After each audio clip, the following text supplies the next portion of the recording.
I have been to different cities and municipalities in the Philippines. And sabi nga nila, nalibot ko na yung Pilipinas. I live with the community and I always love to hear your stories and also share mine. Before everything has been this good, God has put me to a number of challenges that I victoriously faced. Nakapunta na ako sa iba't ibang lugar dito sa Pilipinas. Nakapunta na ako ng Mindoro, Palawan, some areas sa Visayas and Mindanao. And the farthest nga is Sulu. Pero hindi ako nagpunta doon para mag-travel or for pleasure, but to be a blessing sa lugar na yun. Hi, I'm Mary Ann Santiago and I've been working in one of the leading corporate foundations in the Philippines for 2 years now. Sa work ko, nakakasalamuha ko ang iba't ibang klase ng tao. Meron mga officials, meron namang mga underserved na mga individuals.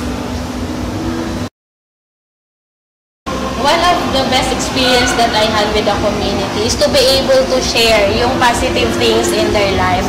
Kasi mostly sa mga rural areas, they are underprivileged and less parang iniisip nila na hanggang doon na lang sila. Pero tinitake time ko or minamaximize ko yung opportunity during my sessions to share na merong hope in the Lord, na merong plans ang Lord sa kanila, na they will be successful and they will be prosperous in their lives.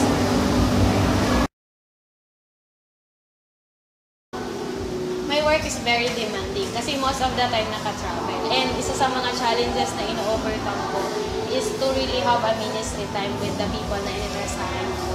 And ang ginagawa ko doon, during my travel time, lalo na pag long travel, na road travel, I see to it na tinetext ko sila, tinatawagan ko sila, or any means na makakonect sa people para makapag-follow up.